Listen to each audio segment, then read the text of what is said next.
Chers compatriotes, chers amis d'Afrique, en ce samedi 2 mai 2026, une délégation des membres du mouvement Trop c'est trop du côté de l'Amérique s'est déplacée devant la résidence de l'ambassade du Mali aux États-Unis. Donc nous étions à Washington DC. Nous sommes allés pour apporter le soutien des panafricanistes que nous sommes, des souverainistes que nous sommes, à nos frères, le peuple malien qui, le 25 avril 2026, a essuyé une grosse attaque des terroristes. Et notre délégation, qui a été donc, dont vous avez ici des membres à mes côtés, voyez-les simplement parce que ce n'est pas nécessaire que nous nous présentions, parce que vous savez très bien que nous sommes dans un combat. Je voudrais, en leur nom, dire un grand merci à tout le mouvement Trop c'est trop, parce que depuis le premier responsable sur terrain, le frère Damana Adia Pikas, qui est incarcéré par le régime Ouattara, et donc grâce au responsable de la diaspora, le jeune Ayéméné Jean Blaise, nous avons été donc mandatés pour faire cette mission à l'ambassade du Mali aux États-Unis. Ce qui s'est passé le 25 avril dernier au Mali, pardon. Ce n'est pas qu'au Mali que cela s'est passé, c'est toute l'Afrique qui a été fouettée. Et souvent les gens disent, oui, mais ce sont des mouvements, des gouvernements militaires, etc. Vous savez, ceux qui se disent démocrates nous ont montré qu'ils n'ont aucune légitimité, ils tripatouillent les constitutions pour se maintenir au pouvoir. Dans notre pays, la Côte d'Ivoire, Alassane Ouattara n'est pas un bel exemple. Entre lui et les gouvernements militaires, on ne sait même plus qui est démocrate. Parce que lui, il a verrouillé la constitution. D'abord, ils ont trahi le peuple, ils ont dit aux Ivoiriens qu'ils allaient faire leur troisième république et que M. Ouattara ne ferait jamais un autre mandat. Aujourd'hui, il en est à son 4e mandat. Et donc, nous voulons dire et nous assumons que le mouvement Trop c'est trop s'est déplacé pour aller soutenir les frères du Mali parce que ce qui s'est passé le 25 avril touche toute l'Afrique. Vous ne savez pas que si les peuples de l'AES n'arrivaient pas à atteindre l'objectif de mettre fin à l'impérialisme occidental, mais c'est toute l'Afrique qui continuerait à être à genoux. Avant eux, qui n'a pas essayé?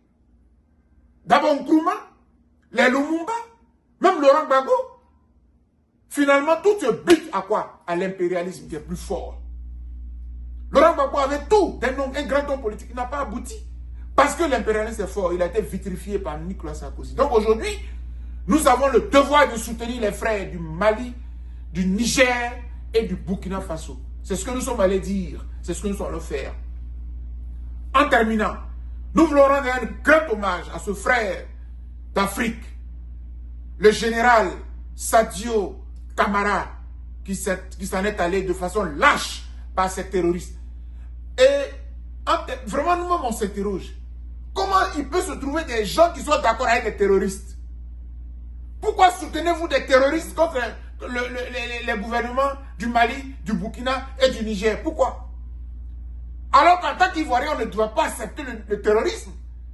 Mais parce que il y a derrière la France, il y a derrière la Côte d'Ivoire, tous ces gens sont contents que ces régimes militaires-là tombent.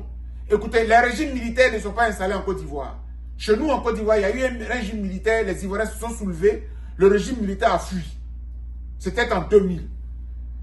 Donc les régimes militaires aujourd'hui, c'est au Burkina, c'est au Mali, c'est au Niger, et les Maliens, les Burkinabés, les Nigériens sont d'accord avec ça. Parce que l'objectif visé est noble pour l'Afrique. Nous rendons hommage au général Sadio qui s'en est allé. Mais il y a des généraux Sadio partout en Afrique aujourd'hui. Parce que nous avons mal de ce que la France nous a fait. D'ailleurs, l'ONU, ici aux États-Unis, vient de reconnaître que l'esclavage a été le pire des crimes contre l'humanité. Ça veut dire que petit à petit, les Africains commencent à gagner dans l'opinion internationale. Il faut soutenir cette lutte contre l'impérialisme pour que demain advienne une Afrique nouvelle, une Afrique souverainiste, une Afrique indépendante. Il est dit. Et donc, notre délégation a fait ce travail. Pendant que nous étions ici, à Washington DC, nos frères du côté de New York étaient aussi avec les frères devant le consulat du Mali à New York. Et donc, je voulais saluer la sœur, Malta, qui nous a représenté là-bas avec une bonne délégation. Et puis, que dire de la mobilisation en France? Ça a été pratiquement la totale.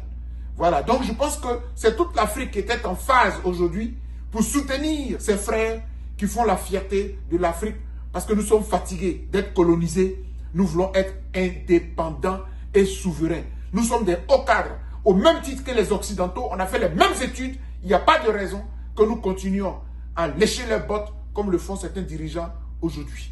Au nom de la délégation, au nom du mouvement Trop c'est trop, en général, et particulièrement du côté de l'Amérique, j'ai dit.